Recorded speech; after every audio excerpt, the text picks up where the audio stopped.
Good afternoon, everyone. Thank you for attending our session on advancing health equity with Amazon HealthLake. My name's Harvey Ruback, and I haven't learned how to use the clicker yet. I am a senior partner solution architect in the healthcare and life sciences vertical. So I work primarily with our healthcare and life sciences customers, and I help them solve their business problems with Amazon services. And today with me is Anil. Hi, Anil Saldana, Chief Innovation Officer at Rush University System for Health. Healthcare is complex, right? I mean, many of you have a lot of challenges with healthcare and opinions. So as a health system in Chicago, we have multiple hospitals as well as a medical college, and any structures that you need to have to make healthcare simple, we have it. So we are a major health system here in Chicago, and happy to talk about health equity. Thank you. So what's my big why? Why am I here, right? Why am I working in healthcare today? And why am I working at AWS? About 5 years ago, my family, we lost my mother to a disease called Pick's disease. And if you don't know what that is, think of it like Alzheimer's on a very fast pace. And it wasn't very well known. We had no idea she had it until the symptoms were beyond the point of management, mainly because my dad shouldered everything himself. And I felt that if we had known more about what was happening with her in her life, she had stopped doing her puzzles, she had stopped playing games, what does the doctor see when they go to the doctor, that maybe we could have done some things to improve her quality of life, but also the quality of life for my dad, who was taking all this care on for himself because he didn't want to share it with anyone. And so through technology, I see a way to help not just the patients and the individuals, but the whole family. Because improving the quality of life for everyone is going to help those patients experience life better as well. And when we talk about these things, and if you listen to a few of those points I said about understanding everything about them, today patients walk around with thousands of data points. But it's very difficult to make those data points actionable, to do something with them that you can take an action and have a good measurable result. And anyone who's in the healthcare industry today knows very well about the data silos. You have data in this hospital, you have data in this network, you have data in this clinic.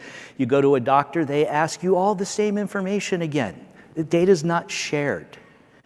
A lot of the important information about what's happening with the patient is unstructured. It's contained in the clinical notes that get stored in an EMR or an EHR. And once they're in those clinical notes, unless somebody reads them, you can't use it to make an actual decision with any algorithms or anything we produce.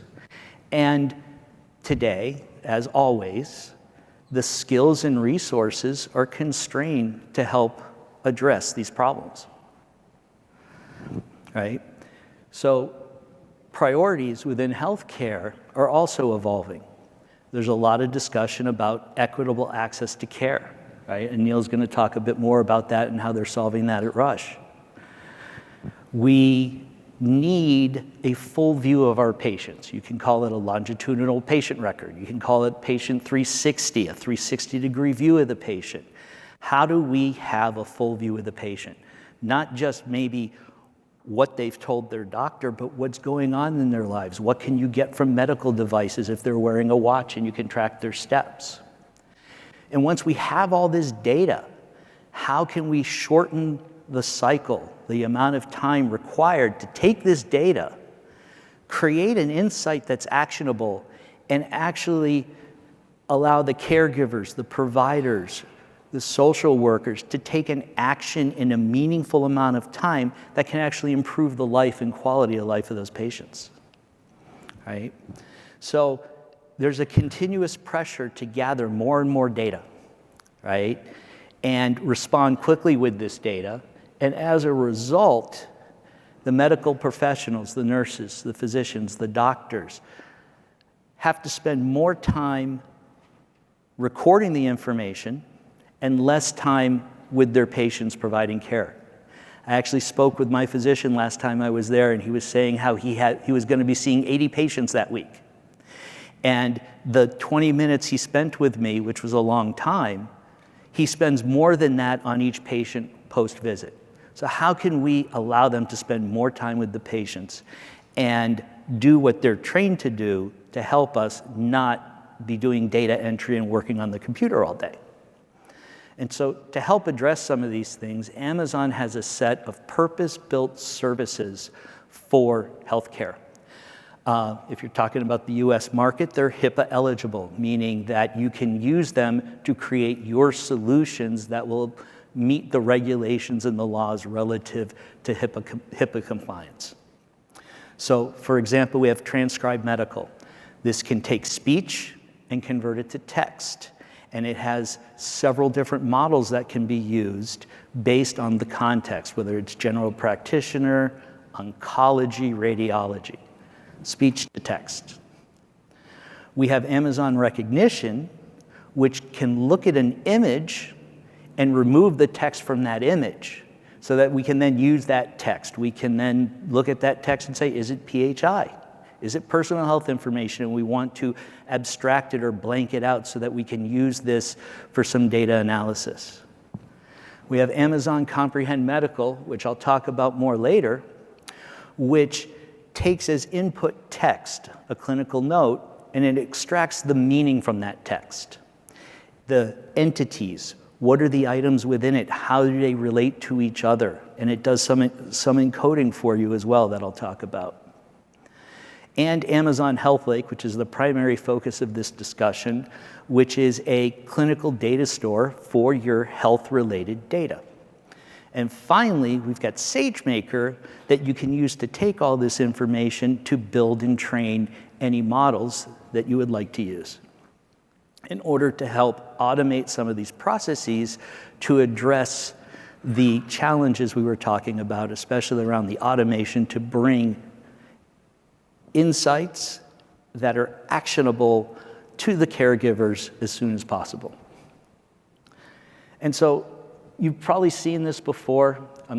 Don't try to read it, the text is small. But what I want to point out is there is a whole host of machine learning AI tools in the AWS portfolio, all the way down from the hardware that gets used to crunch the data, all the way up to the specialized services at the top. And when we talk about HealthLake, we're talking about a purpose-built AI/ML service for your health data, right? It's here to help you, builders, customers, create solutions within the healthcare space. The goal of HealthLake is to allow you to unlock the potential of your healthcare data at scale. Right? It is there to store your clinical data in a common data model in a well-known schema. It's using FHIR R4 internally. It helps extract the meaning of your unstructured data by integrating with Comprehend Medical. And it's there to help drive your downstream analytics. And I'm going to talk a little bit more about that as we go forward, how HealthLake is now integrated where you can put your data, your clinical data in, whether it's structured FHIR, unstructured text in a document reference, for example, and perform SQL queries directly against that data without you having to take any other steps in between. Right? And so what does HealthLake do for you? How does it help solve some of these challenges we were talking about? So data silos and complex pipelines. They're bringing the data in, where do we store it in a way such that all of our roles and actors that need to access the data can? How do we break down those silos? And how do we deal with these complex pipelines? And so with HealthLake, With a single click in the console or a single API call, you can create a data store. This is where your clinical data will be stored. You'll have an endpoint that allows you to access that data. And from that data store, you'll be able to put your data into it in the FHIR format, and you'll be able to extract the data through a set of standard APIs, or use the SQL queries, which were just announced last week with the HealthLake Analytics. This is about a 20 to 30-minute process, and you're up and running and ready to go. You don't have to construct your ETL. You put your data in, and you can start performing your analysis on top of it. For data operability and governance, right, as I said earlier, HealthLake uses FHIR R4 to support data interoperability. It's a standard. We all know about the CMS rule that came out. It provides a normalized layer with a common data model that's well known that allows you to share your data within your organization and outside your organization. Now, for governance, HealthLake Analytics integrates with lake formation.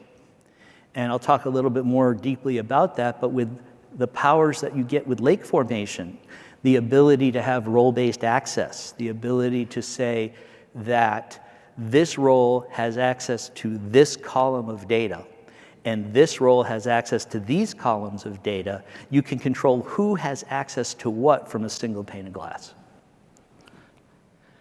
And then finally, we were talking about running analytics on unstructured data, right? Because we need to access these clinical notes that have been stored in these EHRs to extract the meaningful information from there.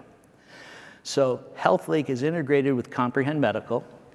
If you provide a clinical note in a FHIR resource called a document reference, HealthLake will run that note, that text, through Comprehend Medical, and the result of that will go into HealthLake as well. And once it's in HealthLake, you'll be able to use the SQL queries or the FHIR APIs to extract that data. So now we've taken your structured data and turned your unstructured data and turned it into structured data that you can use for your downstream analysis or dashboarding. Right? So what is Amazon HealthLake, right? What does it look like as we start putting the pieces together? So data sources for HealthLake will be whatever your data sources are within your organization, within your business problem, right? You may be getting electronic health records from various EMRs coming in different formats.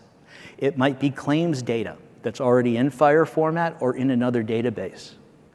It could be wearable devices. I was talking about step trackers related to my parents. Wouldn't it be interesting if you could track the gait of your parents from across the country and get notified if, hey, you know, the last week your dad is slowed down or he's limping, right? This is a common problem I have with my father because he has a bad back. And he won't tell us when he's not feeling well. And when he's hurting, he may not go down for lunch. So these are the kinds of things I would like to have access to so I can help provide better care to my family. Right? And I talked about the clinical notes that you can store in the document reference and real-time or batch. And what we mean by real-time or batch is when you start using HealthLake, when you implement a new system, when you bring on a new tenant into one of your clients, you want to batch load all of that information into HealthLake. You don't want to have to pick through it one piece of data at a time, right? One element, one patient, one condition, one observation. Real time, maybe it's a medical device that's streaming out information. Maybe it's an update a clinician made into their EHR. You want to take that, store it into HealthLake so that the data can be available in a dashboard. And you'll take this information and you'll store it in HealthLake through a number of the APIs that we have, right? So within the data store that's managed by HealthLake, you can bulk import data that you've stored in S3 in FHIR format, or you can use the Create API, which is the standard FHIR Create API if you're familiar with it, or the Update API to update an element that may already be there. And the Fire API, when I refer to that, it's a standard REST API. So the APIs are built around managing your individual resources. You'll provide the ID, or the server will assign an ID if you're doing a new create. And in this way, you can interact using standard, HTTP access to your clinical data, right? You have the ability to read an individual resource, and you have the ability to mark a resource for delete. You can also do a bulk export of all your data within HealthLake. You can request that HealthLake takes all the data it has internally and stores it into S3, so that you can then at that point do other things with the data. Maybe you need to share it. Maybe you want to do some kind of analysis that the default pipeline here can't support. It gives you that level of flexibility. And then, as I said 2 weeks ago, HealthLake Analytics was announced. And HealthLake Analytics allows you to run standard SQL queries against the data in your HealthLake data store. And all of this is managed by HealthLake as a fully managed service. So you will put your data into HealthLake, and then you can access that data through SQL queries without having to process the ETL, without having to run glue jobs, without having to do any other transformations. It's managed for you.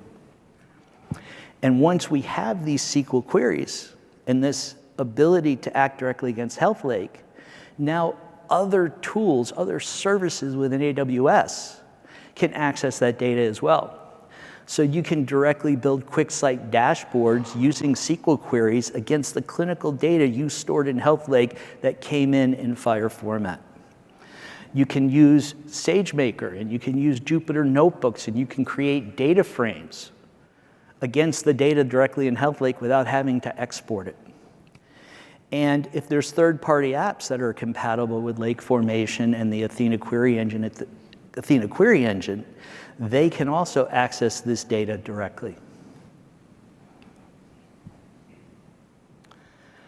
So what this looks like is you're going to take your structured and your unstructured data, and you feed it into HealthLake, just like we were talking about before. And even though you have the SQL queries, you'll still have all the other APIs, the Fire REST APIs, to access your data. And Lake Formation, if you're familiar with using Lake Formation to create data lakes, will allow your HealthLake data store to be part of your overall data lake. And you use the Athena query engine to access that data, whether you do it right through Athena or through the other tools. So within Jupyter Notebook, as I was saying before, you can use the Python library that supports the Athena query engine to get access to the data for creating your data frames.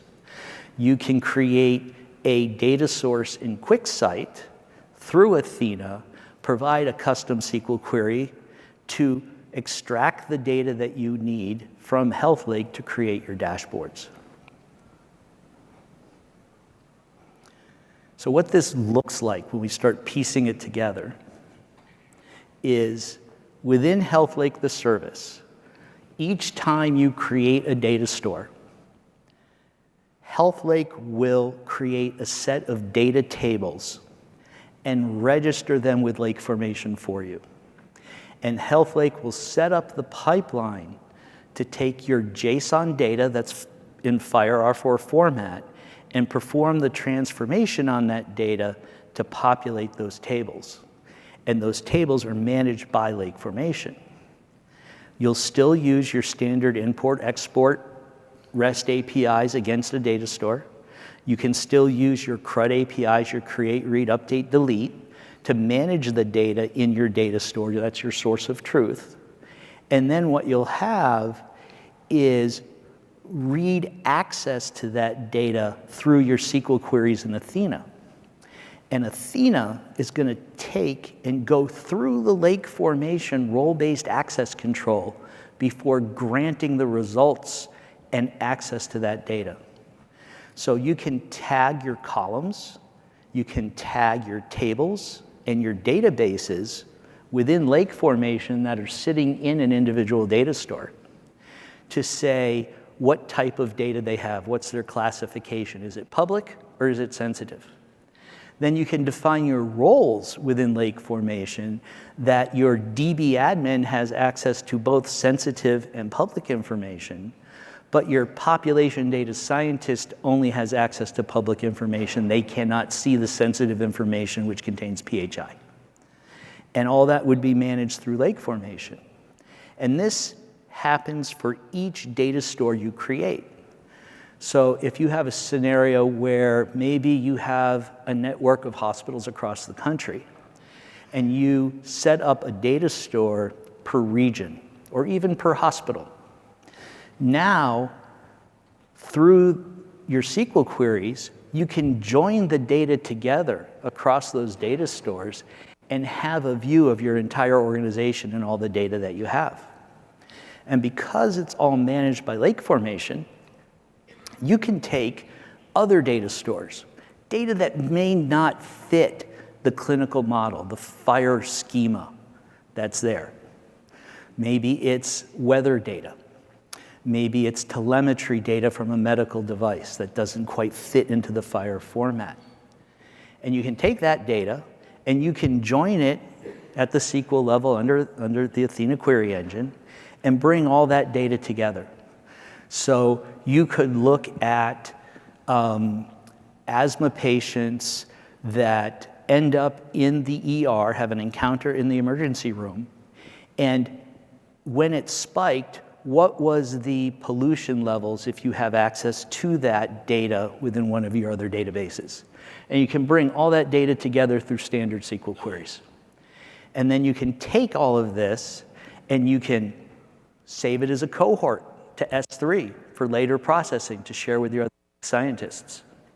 You can build dashboards in QuickSight based on the results of these queries to allow your data scientists to see it, to share it with the administration of the hospital, or even share it with the ER staff. You can use SageMaker to build machine learning models based on that data to create insights that you would share and publish. And as I said earlier, even third-party applications that understand how to work with Lake Formation could be used to bring all this data together. And so the end result here is you can have FHIR in, FHIR JSON, including your unstructured data, and then you can access it directly with your SQL queries and let HealthLake as the managed service handle everything in between for you, greatly reducing the undifferentiated heavy lifting that you have to do in order to create these data pipelines, typically. Right? So I mentioned Comprehend Medical earlier, Amazon Comprehend Medical. So Amazon Comprehend Medical, there is an integration between HealthLake and Amazon Comprehend Medical. And Comprehend Medical takes your unstructured text, your clinical notes, and it pulls the meaning from them, the understanding of what is there. And it will identify named entities. This is a person's name. This is a date, right? This is a condition. This is a symptom, right? This is a body part. And it'll provide the association between those. Patient reported they had severe back pain when they lifted their child on February 5th, 2022. And it will associate these things together so that you know that when the back pain occurred was February, 2022. It can identify what is PHI in this data so that you can use that to abstract things. And it will also perform ontology mapping for you. It'll provide the ICD-10 codes, the RX norm codes, and the SNOMED codes for the different pieces of information, right? Medication names, body parts, symptoms, conditions, those types of things.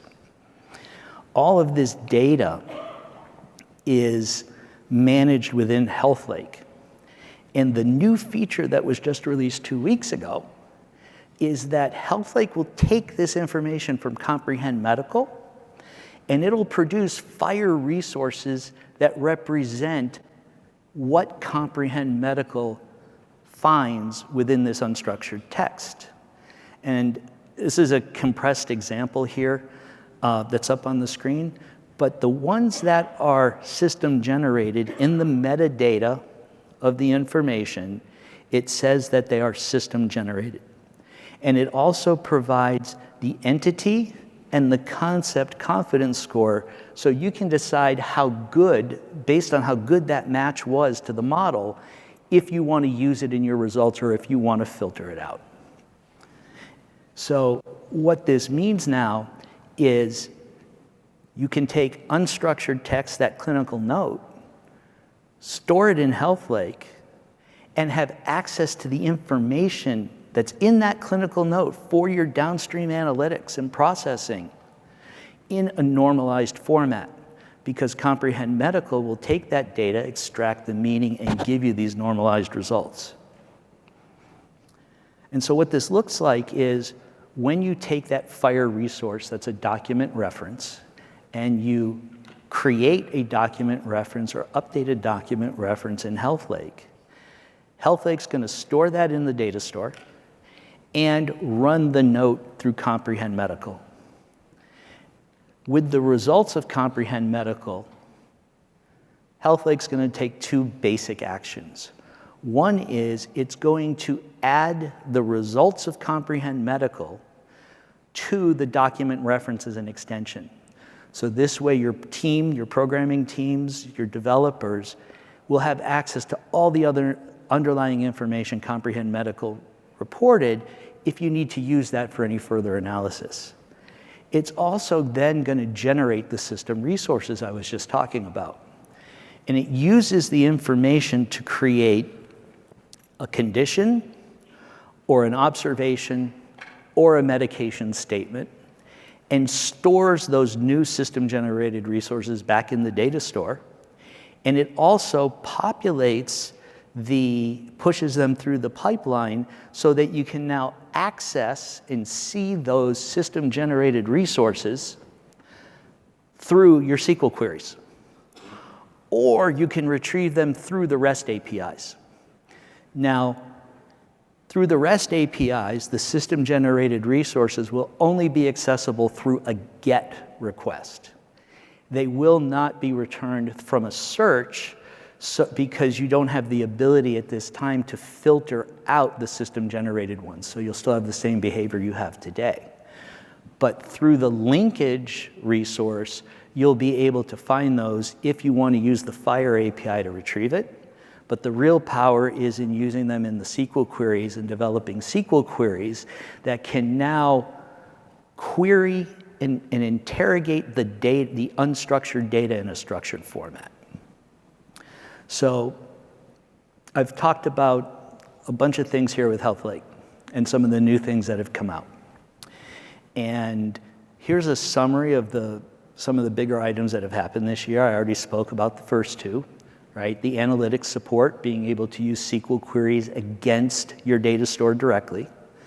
The system-generated resources, so now you can use those SQL queries against your unstructured data. Earlier this year, support for the FHIR search include is there so that you can do a FHIR search on conditions and have it also return the patients or other resources you specify in a single transaction, in a single request. The service team for HealthLake also improved the performance of the CRUD operations, the creates and the reads and the updates, so that you can move more data through HealthLake quickly. They added support for batch bundles, so that now in a single FHIR transaction, you can add multiple FHIR resources at one time. And to improve on bringing data into HealthLake, they improved the import job performance so that you can essentially import 1 million patients now with a single import job instead of having to break it up over multiple. So they've really taken this and done a wonderful job with it, and I need to thank the service team, because I'm an SA, and I'm between the service team and you, our customers and partners, and they're making my life a lot easier. So thank you. And so with all of this, what does HealthLake do? So HealthLake enables you, our customers, our partners, to solve your use cases, implement solutions for your use cases, whether you're a provider, a payer, or within life sciences. Whether you're doing population health, whether you're doing risk score management, you can use the data that you've stored within HealthLake, create these SQL queries to implement all these different use cases. And to talk about how they're actually doing this today, I'm going to turn this over to Anil, who's actually, his team is using HealthLake for their health equity platform. Thank you. Thank you, Ari. So with all the great stuff that AWS is providing as part of the HealthLake stack, HealthLake AI stack, I wanted to just talk about, from a health system perspective, how does this all affect our patient care? So I want to highlight something from a health system perspective. Patient care does not just happen in a clinical setting, right? I mean, when a clinician or a physician takes a look at a patient, that's not the only place care for that patient happens. To a large extent, there are a lot of factors that happen outside the clinical setting, right? The environment that the patients are in outside the hospital, the transportation mechanism, the grocery store, their utilities. There are a lot of factors that affect the care of a patient. So this is always on the minds of the clinician. So a clinician is not always just taking a look at a chart to see what the care trajectory of this patient has been. They're also interested in knowing about what's happening to this patient outside the hospital. So health equity, I'm sure you have heard about this. It's a very important need for health systems and healthcare across the U.S. So we started, with a platform called Ecap, Health Equity Care and Analytics Platform, basically to start bringing data from multiple sources to a single pane of glass. And like I said, a clinician is not just interested in what a EMR or EHR states, right? They are interested in many other things as to give a holistic view of a patient. So we started with Ecap to collect like 3 major data sources. One is the clinical data from our EMR or EHR. We also want to collect social determinants of health data through what you call surveys. As a patient, I can just ask you, okay, do you have any issues with your utilities? Or do you have issues, going to a grocery store? You might say yes, no, maybe, sometimes. These are questions. But as a clinician, it's super important to get the data, but also collect data from your devices. And one of the number one cause for issues with patients is cardiometabolic data. So we want to collect all this data together to provide what you call actionable insights for healthcare systems and patients. So we've started on this project some time back, and we've used AWS for this. So I want to highlight why health equity is super important for Rush. So I'm not sure if you've been to Chicago before. So Rush, our major hospital, is Rush University Medical Center, is basically at the edge of the loop. And if you've been to Chicago, you know how awesome our downtown is, right? So when you look at the loop and look at the first suburb, Oak Park, where I stay, between Loop and Oak Park, we are talking about 6 to 7 miles or maybe 8-ish. It's still that entire stretch is West Chicago. And we've looked at the age discrepancy, like life expectancy of people living there, and we have noticed that it's about like 12 to 16 years, and it's widening, right? When you look at Oak Park, which is an affluent suburb, very close to downtown, people are living about 82 years. And when you look at Loop, it's also 82 years. But when you look at the stretch between these two, neighborhoods, it's about like 12 to 16 years. And what are the causes? There's no parks, very few grocery stores, and some have closed recently. And as a physician, when you're treating the patients coming from this neighborhood, because of the proximity of this neighborhood for us, so we get a lot of patients. So health equity has become a kind of a strategy for us to kind of solve. And when you look at the leading causes of death in this neighborhood, it's heart disease is at the top. We also have cancer, you have stroke, diabetes. And a lot of these diseases can be, I wouldn't call prevented, but handled better with what you call like devices. And when I said care happens at, sometimes outside your hospital or health system, it can happen at home. So you might have some devices plugged into you when you're at home, and it can send data, right? So that's what we are trying to solve by bringing in data, which is what you call patient-generated, into one place, where we can have like a tech staff or data scientist who can run those models to treat our patients better. So it's not a small number. We are looking at like 500,000 patients who live in this region, right? They have a lot of socioeconomic health disparities. They have food insecurity, which is really high, right? They have housing issues. They have transportation issues. They have environmental issues. They have employment opportunity issues. So these are all like what you call SDOH factors that really affect some of these diseases that can be prevented. So what are the objectives for Ecap, right? Health Equity Care and Analytics Platform. So we want to bring data from multiple sources into a single pane of glass, right? We want to collect from data from multiple sources. So, Arvi talked about data lake, right? Health Lake, lake formation. So we want to enrich the data that we have collected in AWS.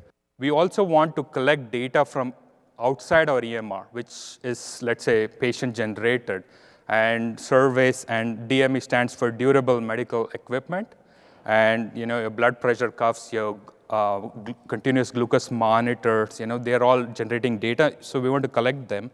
And we also want to collect like social determinants of health data, cardiometabolic data, and we can run what you call some risk stratification models. You talked about SageMaker, right? Data scientists. You can use your Python Jupyter notebooks, and if you have algorithms, you can, once you have access to data in one place, you can run it. Try running that in a EMR. It's really hard, right?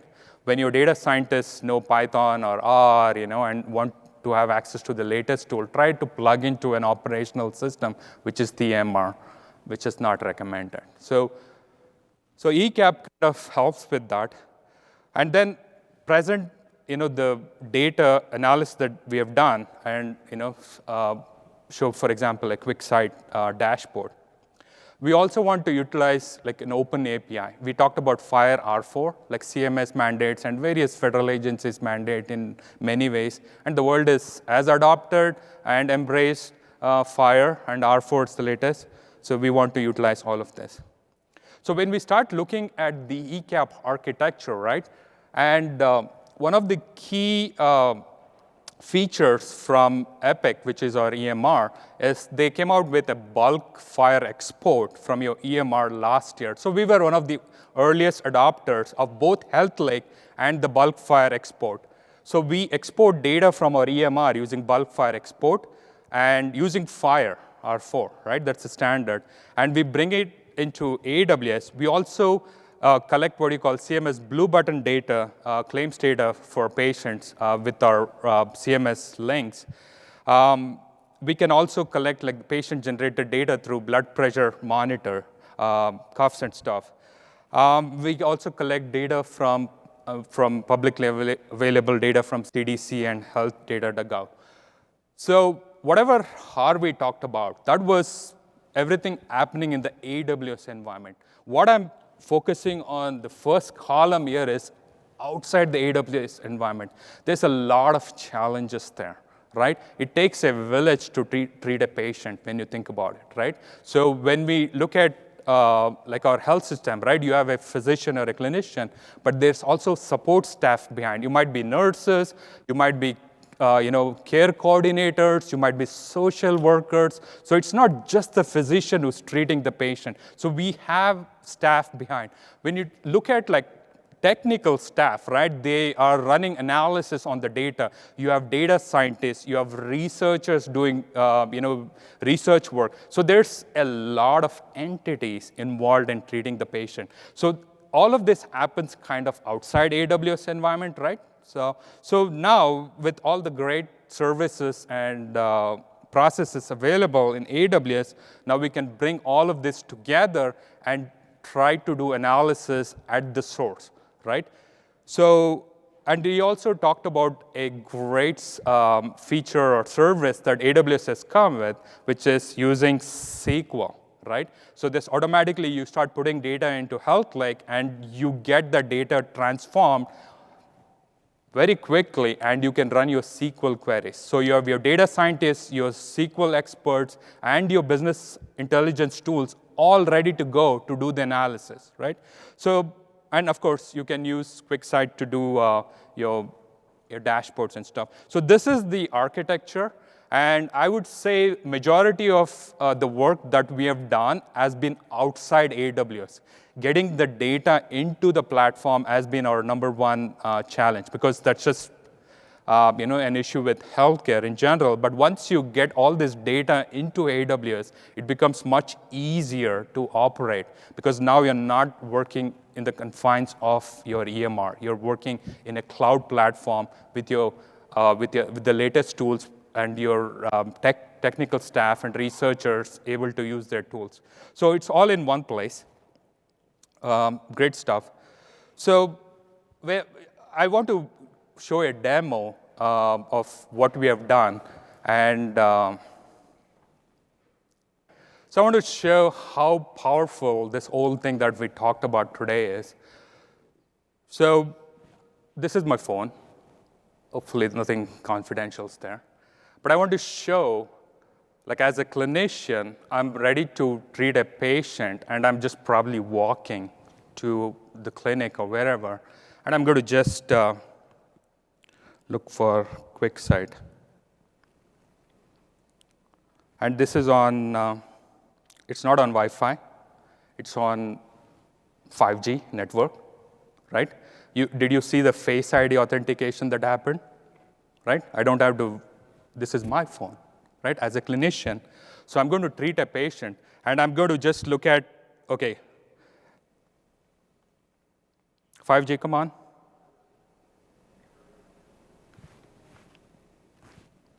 Right there. So I have a dashboard. So for example, I'm going to, let's say, treat Quinn Flatley, the first 3 rows in the next 5 minutes, right? I'm walking to my clinic, and I just got data about, okay, what are the blood pressure readings? And mind you, you don't need to have continuous stream of blood pressure readings. If you do it once per day, it's perfectly fine. But you're talking about continuous glucose monitoring, yeah, you need to have a lot of data coming in. But for blood pressure, you don't need it. Once per day is more than sufficient. So you can just look at a progression of blood pressure readings for this patient, but also we have what you call a survey response. So the question is, hopefully you can read this. The question is, worried whether food would run out before I got money to buy more. That's the question, right, as a survey. And if the answer is sometimes true, never true, these are some of the answers. So it's right there in the clinician's dashboard. And this is like powerful information as a clinician when I walk to treat a patient. I can give you examples how our clinicians get affected when they get a notification from their EMR that somebody passed away, right? And sometimes then it's after the fact. When they start looking, they're like, oh, their blood pressure readings were out of the roof, like, when they have done like after like care and stuff like that. And a lot of people don't have access to good like fresh fruits and vegetables, and so having this data as a clinician, helps a clinician like change like their prescription or refer them to like a social worker, and so it definitely helps in changing the care. So this is for a clinician. Imagine I'm a social worker, right? Before the patient came to the clinic, and like they're coming in the next hour, for example. As a social worker, I want to get a list of patients who have food insecurity. So assuming that as a clinician, as a social worker, I'm looking at a dashboard.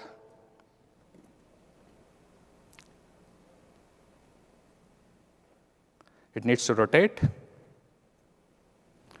But anyway, it doesn't do it right now.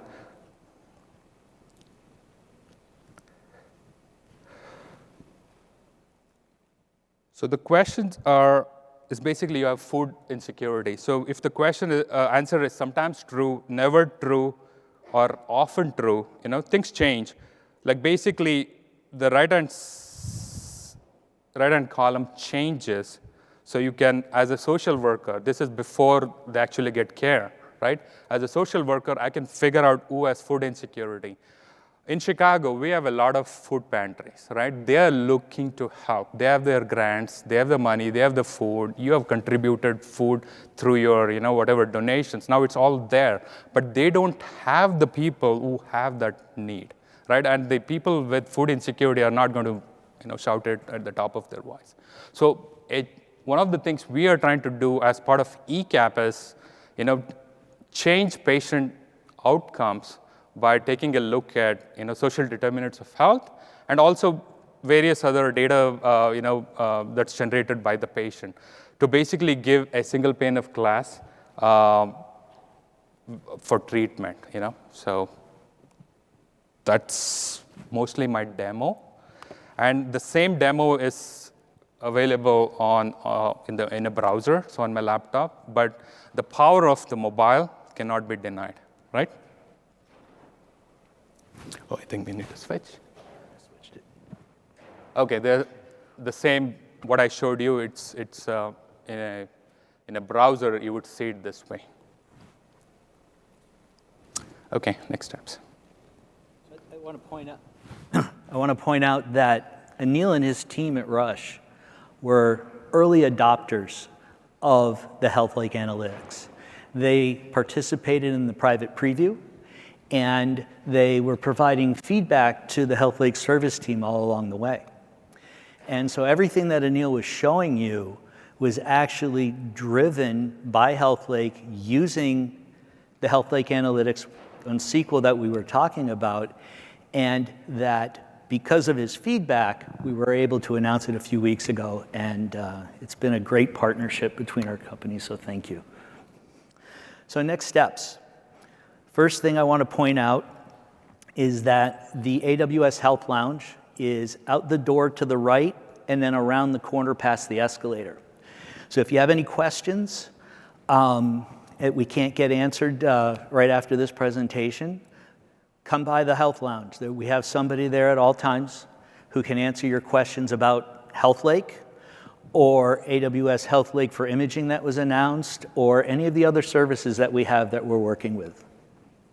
And when you stop by there, you can pick up a pin that was created by some of the children at the National Children's Hospital in Washington, D.C. And AWS has been a partner with them for a long time, treating the most important patients, right? The pediatric patients, the young children that are there.